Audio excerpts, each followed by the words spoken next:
Warning, the following underwater scenes were narrated by someone who has no idea what they are talking about. Water. It covers a lot of the earth. How much? A lot. Rivers, oceans, lakes, bathtubs. Water is everywhere. But what about all the animals that call water home? How do they live? How do they eat? We'll find out today on another episode of Animals Eating Underwater. Our first creature is the vacuum face hippopotamus fish. As you can see, they eat grass while trying to vacuum the sea floor. But don't worry, there will be no crumbs left over with our next underwater animal. The grumpy McGrumpersome get off my lawn old man fish. Don't get too close or you may just become dinner. A close relative to the grumpy McGrumpersome fish, and that also has an incredibly unique eating style, is the Brandon. Notice he keeps the sandwich fresh. Scientists are still debating on how this prehistoric creature collects all of the different ingredients from all over the world for a single meal. One theory is... Will you please? I'm trying to enjoy my lunch in peace. And this doesn't make sense. I'm not even underwater.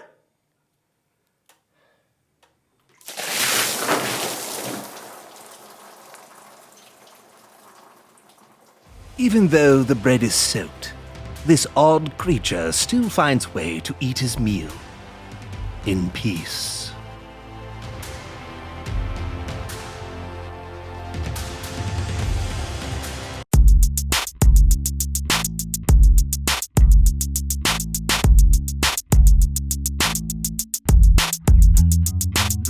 Hello everyone, I'm Brandon. I'm John. And welcome to the So-and-So Show.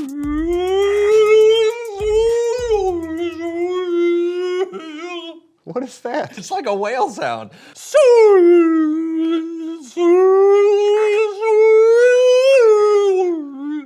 Okay. I just think it's crazy, the sounds whales can make. Oh no, it's true. I'm like dolphins.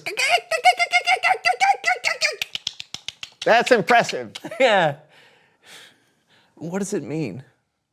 I don't know. Maybe we should ask someone. Someone who knows stuff.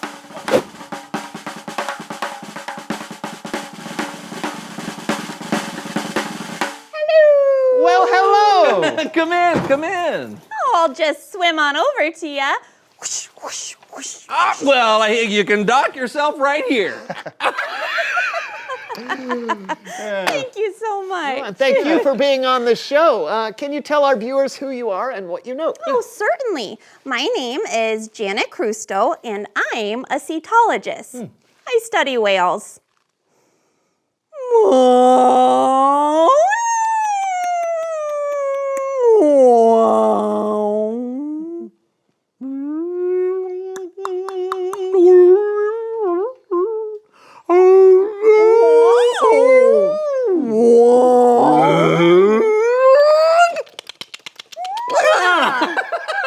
Yeah. Now, what did I just say? I have no idea. Oh. But it sounds like one of the ways certain species of whales talk. Oh, wait, whales can talk? That's what we think. Listen to this. Whoa, those are whales? Yeah. Do you know what they're saying? No, but I want to. Sometimes whales use that clicking noise to bounce the sound off other objects to learn where they are or to help find food. We call that echolocation. Oh, so that's like sonar. Well, look at you, Mr. Smarty Pants. Oh, why, thank you. It's kind of like how bats find insects at night.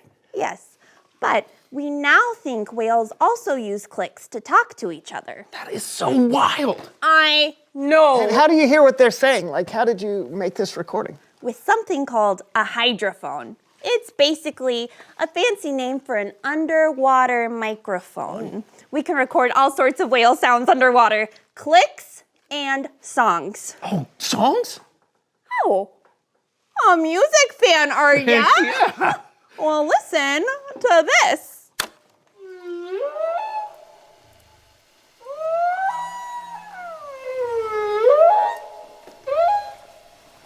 This is my favorite part.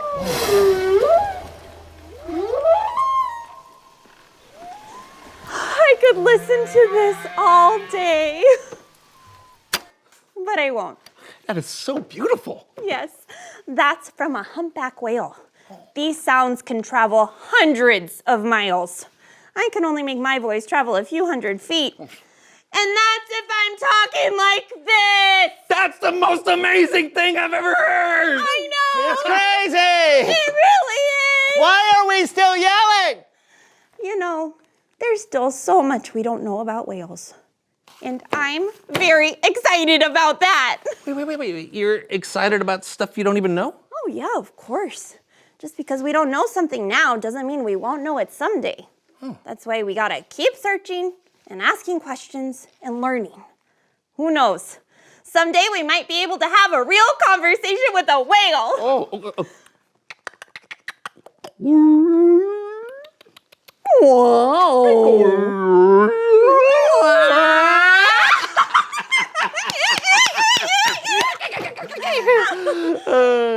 You have no idea what you just said, do you? No. Okay. Thanks for coming on the show today, Janet. Oh, you betcha, anytime. That was awesome. Okay, but now,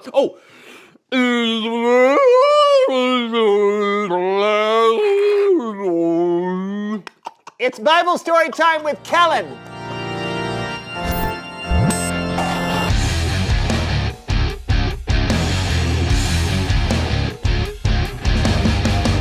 Hey, Kellen, how's it going? Pretty good. You got a story for us today? Do I love a cheese omelet for breakfast with a side of fresh fruit? Yes. I sure do. Well, then take it away. Our story today comes from a book of the Bible called Luke. Luke is one of 4 Gospels, the first 4 books of the New Testament, where we learn the good news about Jesus. When Jesus was just 12 years old, he went to Jerusalem, a crowded city brimming with travelers from miles around. What would happen if a 12-year-old boy had to navigate this teeming metropolis all alone? I guess we're about to find out. You're about to find out when we go behind the Bible.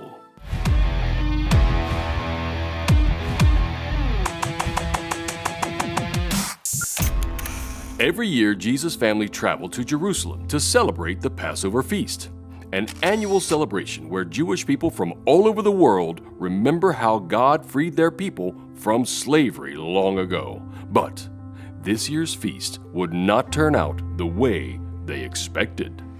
When Jesus was 12, we went to Jerusalem like we did every year. We took lots of family and friends with us. It was a wonderful time. And when it was over, me and Joseph and the whole family headed back home. At least we thought it was the whole family. I just want to be clear. There were a lot of people with us. I mean, a lot of friends and relatives. How many? I can't really, I don't know. I'm just saying it could have happened to anyone. Okay? Okay.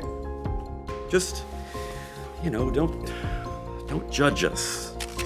After Joseph and Mary had been traveling for a day back to their hometown of Nazareth, they realized something important. So we hadn't seen Jesus since we left Jerusalem. I assumed he was with someone else, back hanging out with some of his cousins.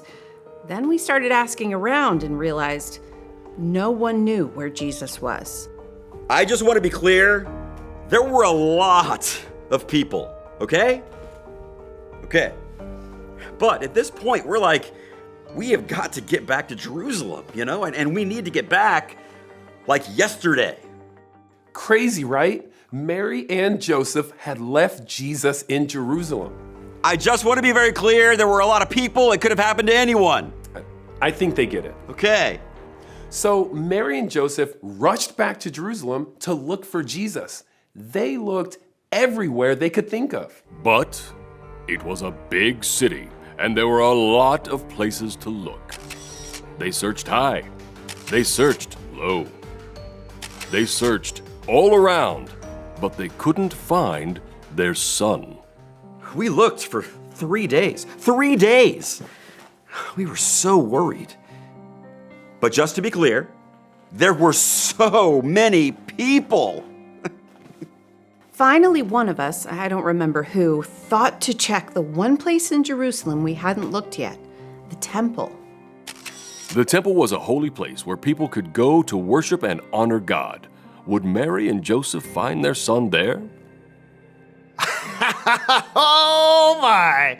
If you could have seen the look on their faces when they came into the temple courtyard.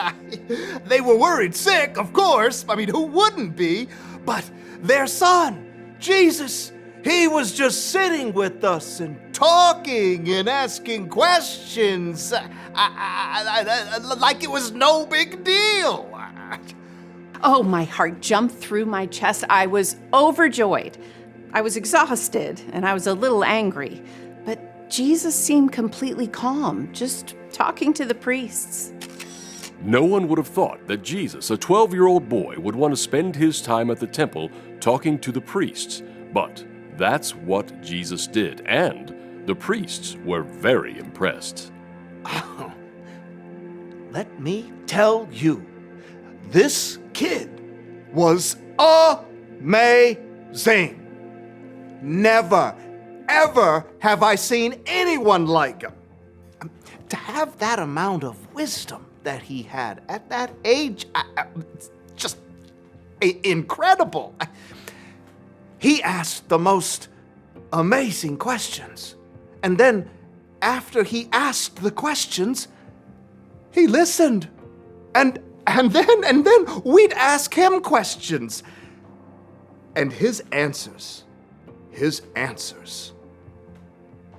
Wow. That's all I got. Just wow. Never seen anything like that. Ever. Never will, probably. As relieved as we were also a little frustrated. I remember Mary said to Jesus, "Why have you treated us like this? Your father and I have been worried about you. We've been looking for you everywhere." And then Jesus said something I'll never forget. He said, "Why were you looking for me? Didn't you know I had to be in my Father's house?" We weren't really sure what he meant by that, but I think about it all the time. I really do. Mary and Joseph returned back to Nazareth with Jesus, a family reunited once again. But their story was far from over. We'll have more next time when we once again go behind the Bible. Back to you, Kellen. Thanks. Even at 12 years old, Jesus knew how important it was to learn new things. While his parents were searching for him, Jesus was in the temple searching for wisdom, asking questions, and listening. And he kept learning as he kept growing.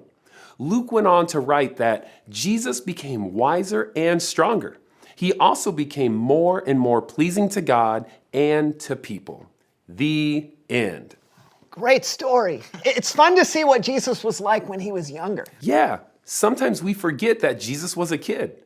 In fact, this is one of the only stories that we have of Jesus when he was young. Yeah, and he was already so wise. Yep, but he kept growing in wisdom. Jesus was a great example for us. We can grow wiser like he did when we choose to listen and ask questions. There's always more out there to learn. Absolutely. Thanks, Kellen. Hey, my pleasure. I'll see you fellas next time. You know, one time I got separated from my parents at a shoe store.